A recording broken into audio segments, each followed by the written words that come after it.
Hi guys, welcome to smartmoneygold.in. So in this video, we are going to see about a comparison between a growth mutual fund and a dividend mutual fund.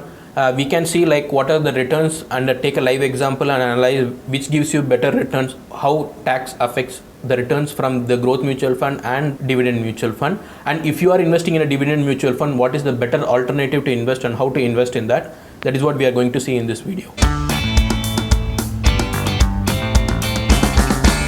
Okay, if you have already seen our video about dividend mutual funds, what are the type of mutual funds and how they are usually missold, we have given a description. We recommend that you see that video first before watching this video. What is a growth mutual fund? A growth mutual fund is nothing but whatever money you invest keeps growing for you. There are no dividends declared.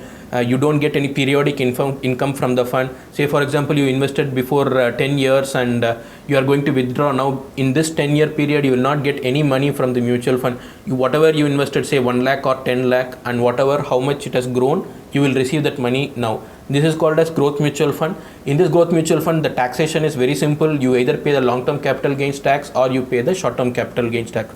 If you sell the units within 1 year, you pay short-term capital gains tax, which will be taxed at your income tax slab rate applicable. Say you are 10%, 20% or 30%, whichever tax slab you fall, you will pay you pay income tax based on your income tax slab. If your long-term gains are more than 1 lakh in this particular financial year, then you need to pay a long-term capital gains tax. So these are the only two taxes in a growth mutual fund. You either pay the long-term capital gains tax or short-term capital gains tax. In a dividend mutual fund, there are different types of taxes. Again, you can pay the long-term capital gains tax, you can pay short-term capital gains tax. You will also be paying a dividend distribution tax. What is the dividend distribution tax? We have already discussed in the previous video, where you pay a 10% dividend distribution tax on the dividends declared to you, and you also pay a 30% dividend distribution tax on debt-based dividend mutual funds. The long-term capital gains tax and the short-term capital gains tax are same as like a growth mutual fund. Now let us take a live example and analyze this. Say for example, in this video, in this example, we have taken a person is investing 1 lakh in the first year. Suppose he gets a 10% return. At the end of the year, his return is going to be 1,10,000. The mutual fund decides that they will return the entire amount as dividend to you. So whatever he has gained 10%, if he has invested 1 lakh, he is getting 10,000 as return this year. So the entire 10,000 will be returned as dividend to you. This is called as the dividend payout option. So again, your capital now becomes 1 lakh. Your NAV will get adjusted downward accordingly. And the second year again you make 10% return. That entire 10,000 is returned to you as dividend. Now the end of second year also, your capital now remains at 1 lakh. For the entire 30-year period, you will receive 10,000 as dividend every year. So over a 30-year period, each year 10,000, you will receive close to 3 lakhs as dividend. So you can consider that your total return is going to be 4 lakh at the end of 30-year period, which also includes your initial capital investment. Now consider the second case where which is for a growth option. In this growth option, you will invest 1 lakh at the first year. At the end of first year, you will receive 10,000 rupees as income. You will have say 1,10,000 in the end of the year. So you are not withdrawing any money from this 1,10,000. It is again reinvested in the same. You are not reinvesting; you are allowing it to grow. So at the end of at the end of second year, you will also receive another 10,000 on your return of 1,10,000.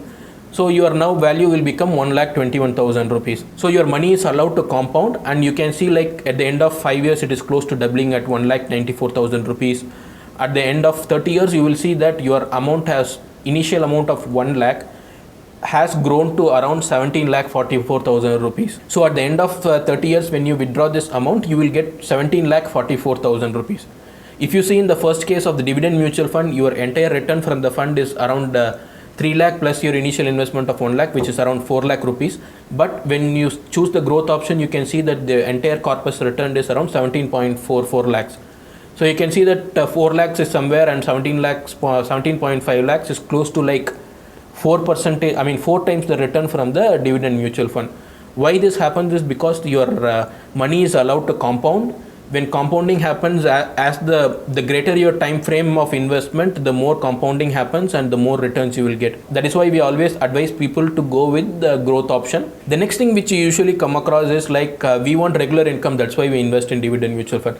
If you want regular income from mutual funds, then the better option to use will be to use a systematic withdrawal plan or SWP. So you do not take out the money by dividend. You can instant withdraw units to that particular amount. Say for example, your NAV value is 1400 and you want like 10,000. You can sell 5 units from your fund and let the other units of 95 be compounding with that money. So in this way, you will save money from your dividend distribution tax. You don't need to pay capital gains tax, because if the amount exceeds only 1 lakh, then you need to pay capital gains tax. So your amount is going to be less than 1 lakh in this case. So you are saving on capital gains tax, you are saving on dividend distribution tax, and you are also allowing your money to compound for the units which you have not sold. Invest the money in a growth plan, and if you need regular income, always choose for a systematic withdrawal option instead of for a dividend mutual fund. We have given a detailed description of whatever we have discussed in this video here.